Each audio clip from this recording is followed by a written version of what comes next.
Olá pessoal, estamos novamente aqui no nosso canal e no vídeo de hoje vamos dar início a uma série de aulas sobre análise combinatória. Deste modo, iremos falar sobre o princípio fundamental da contagem e não esqueçam que na descrição do vídeo temos uma lista de exercícios para que vocês possam aí tentar resolver e praticar, né, os conhecimentos adquiridos, tá bem? E ainda nesse vídeo estamos resolvendo também duas questões do Enem. Então, vamos lá iniciar mais uma videoaula. Então, assim, pessoal, vejam, iremos começar aqui falando um pouco para vocês sobre análise combinatória, tá? Então, a análise combinatória, ela é um ramo da matemática que se preocupa, né, que tem como objetivo resolver problemas de contagem, tá? Basicamente, são problemas, né, onde a gente precisa escolher e agrupar elementos, tá bem? Então, eu trouxe para vocês aqui dois problemas aqui, tá?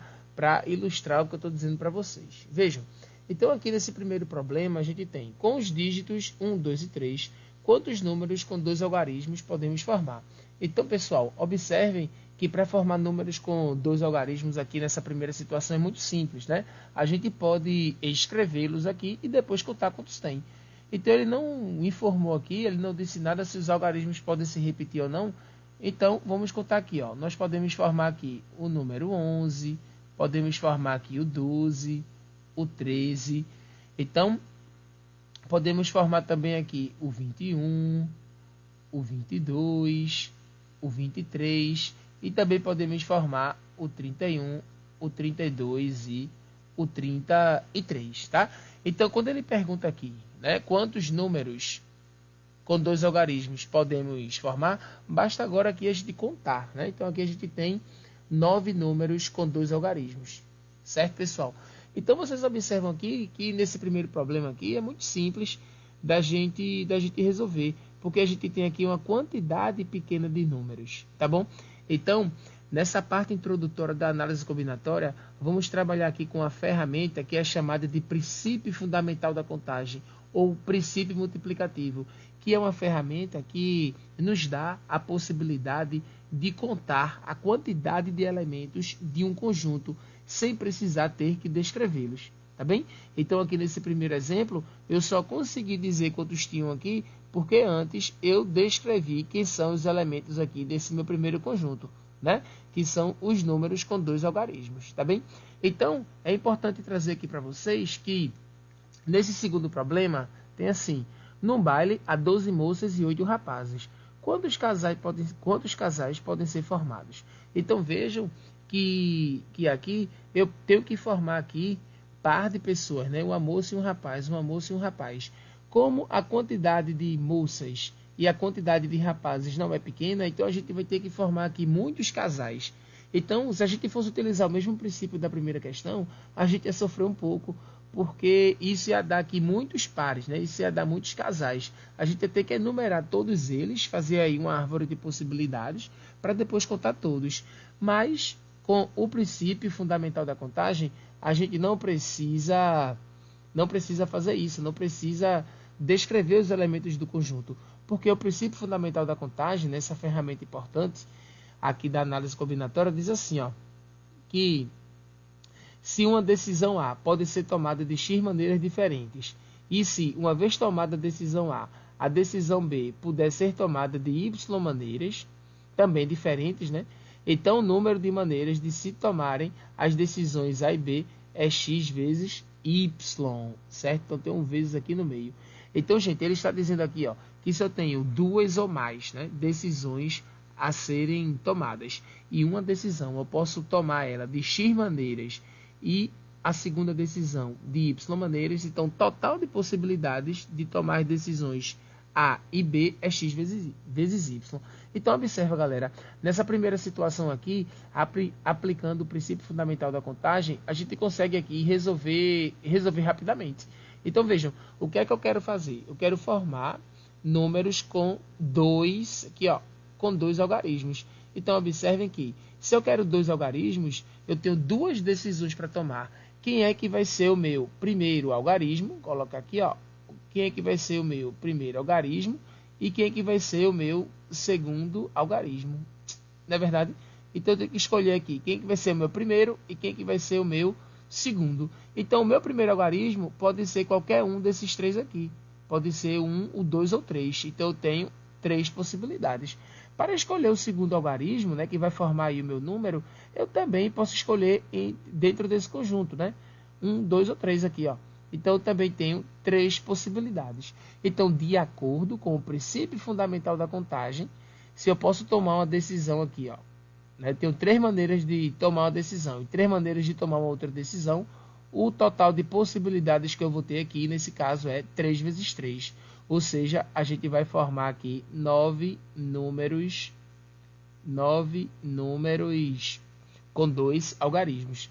Tá bem, gente? Então, observa que aqui eu não precisei enumerar os elementos desse conjunto. Eu não precisei escrever os números de um por um, porque a gente agora conhece o princípio fundamental da contagem, tá bom? Então, bastou aqui para a gente fazer a multiplicação.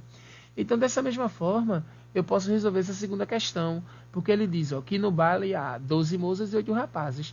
Como eu quero formar aqui casais, né, eu tenho que escolher aqui uma moça e um rapaz.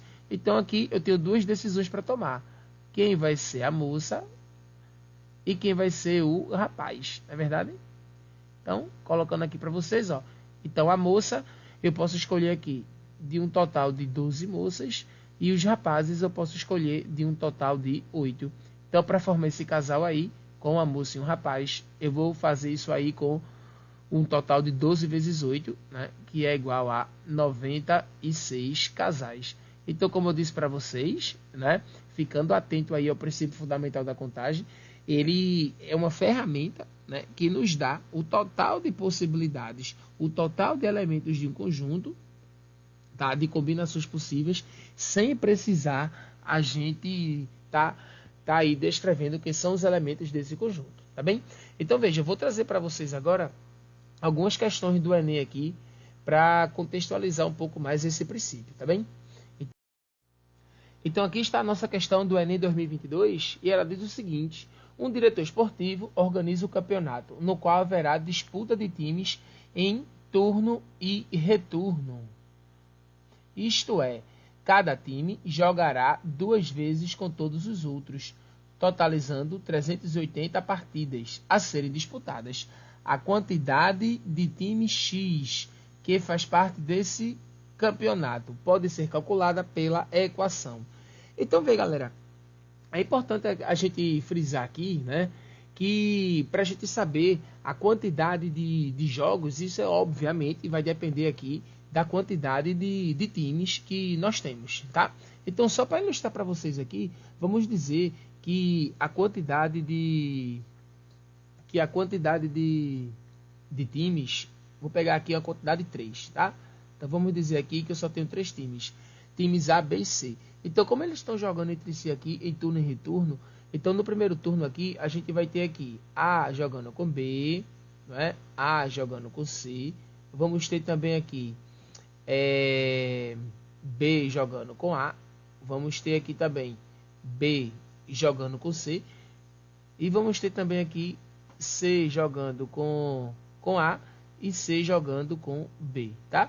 Então, observa que esse B jogando com C e C jogando com B são diferentes, porque eles estão aqui em turno e retorno. Aí, o que é que está acontecendo aqui? Vejam, se a gente quiser aqui calcular a quantidade de jogos que nós temos, utilizando o princípio multiplicativo, basta a gente pensar no seguinte. Vejam, eu tenho aqui duas decisões aqui para tomar, né? Eu tenho que escolher aqui quem é o primeiro time, né? O primeiro time, e tenho que escolher aqui também quem é o time que vai enfrentar esse primeiro, quem é que vai ser o segundo time que vai formar aqui a minha partida. Então aqui, nesse meu primeiro exemplo, como eu tenho aqui 3 times, né? 3 times, então aqui, o primeiro time formado aqui pode ser qualquer um desses 3. Já o segundo time, que vai enfrentar aqui esse primeiro que eu já escolhi, eu tenho agora somente 2 possibilidades, porque um time não pode jogar contra si mesmo, né? Contra ele mesmo. Então aqui o total de partidas será 6, tá? Que é a mesma coisa aqui que a gente encontrou. Por que eu estou mostrando isso, pessoal? Porque para a gente encontrar a quantidade de jogos, eu tenho que pegar aqui, observa nesse exemplo, eu tenho que pegar a quantidade de times e multiplicar pela quantidade de times menos 1. Como eu já falei, um time não vai jogar contra ele mesmo. Só que a quantidade de times aqui é x, de acordo com a questão. Então eu vou escrever x vezes a quantidade de times menos 1. Então, essa expressão aqui, ela vai nos dar a quantidade de partidas, né, de ida e volta. Então, a quantidade de partidas aqui, ele disse que é 380. Então, eu vou igualar isso aqui a 380. Então, fazendo aqui os cálculos, né, x vezes x vai ficar x ao quadrado, e x vezes menos 1 vai ficar menos x, isso igual a 380. Então, observe, se eu quisesse aqui descobrir a quantidade de times, eu precisaria resolver essa equação do segundo grau. Como a questão só quer saber a equação que permite fazer isso, a resposta correta aqui dessa questão do Enem é a letra B, certo? Aí vejam, estou trazendo para vocês aqui mais uma questão aqui do Enem, que fala aí de um telefone celular. E ela diz assim: um modelo de telefone celular oferece a opção de desbloquear a tela usando um padrão de toques como senha. Esse dia aqui saiu junto, mas não tem problema, né? Aí vejam, os toques podem ser feitos livremente nas 4 regiões numeradas da tela, sendo que o usuário pode escolher entre 3, 4 ou 5 toques ao todo. Qual expressão representa o modelo total de códigos existentes? Então, gente, observe para essa informação aqui, ó, que o usuário pode escolher aqui, ó, pode escolher entre 3, 4 ou 5 toques. Então, eu vou ter que contar o total de possibilidades aqui para cada ação dessa, tá bom? E depois a gente vai juntar tudo e ver o que é que vai dar. Então, observa, se o usuário escolher aqui dar 3 toques na tela. Deixa eu escrever isso aqui direito para vocês. Vejam como é que vai ficar. Então, se esse usuário escolher 3 toques na tela. Vejam, se ele escolher 3 toques na tela, ele tem aqui 3 decisões a serem tomadas, né? Para serem tomadas. Porque ele tem que escolher qual é o dígito aqui que ele vai escolher no primeiro toque. E ele pode fazer isso aqui de 4 formas diferentes. Já para o segundo toque, a mesma coisa. Ele pode escolher aqui qualquer um desses 4. E para o terceiro toque, a mesma coisa. Então, ele vai ter aqui um total de 4 vezes 4 vezes 4. Né? Que se eu tivesse querendo saber quanto é, eu ia escrever aqui o resultado da multiplicação. Como as alternativas estão em forma de potenciação, eu vou escrever aqui em forma de potência também, que é 4 elevado à terceira. Mas o usuário também pode escolher, de acordo com o texto, né, 4 toques na tela. Né, 4 toques na tela. E se ele escolher 4 toques, ele tem 4 decisões que precisam ser aí tomadas. Qual é o dígito que ele vai escolher para o primeiro toque? Então, a gente pode escolher qualquer um desses 4 que estão aqui na tela. Então, ele tem 4 possibilidades para o primeiro toque, 4 para o segundo, 4 para o terceiro e 4 possibilidades para o quarto toque. Então, vamos ter aqui 4 elevado a 4. E utilizando, gente, aqui o mesmo raciocínio, né? O mesmo raciocínio, a gente vai ver agora o total de possibilidades caso o usuário escolha aí 5 toques. Então, para escolher o primeiro, mesma coisa, 4 possibilidades para o primeiro, 4 para o segundo, para o terceiro, para o quarto e para o último. Então, isso aqui vai dar 4 elevado a 5. Aí, veja, gente, a questão aqui é que o usuário pode escolher aqui qualquer um dessas 3 possibilidades aqui, ó, né? Qualquer uma das 3. Como ele quer saber aqui o total de possibilidades, basta a gente aqui somar, né? O total de possibilidades com 5 toques, com 4 toques e com 3. Então, a gente já vê aí que a nossa resposta correta é a alternativa B. Tá ok, pessoal? Então, veja que eu tive que separar aqui em casos para poder a gente aqui resolver essa questão que também foi do Enem. Tá bem, pessoal? Então, eu vou deixar para vocês aqui na descrição desse vídeo uma lista de exercícios para que vocês aí possam praticar, tá? Então, a gente se encontra aí no próximo vídeo e tchau, tchau para vocês e um abraço.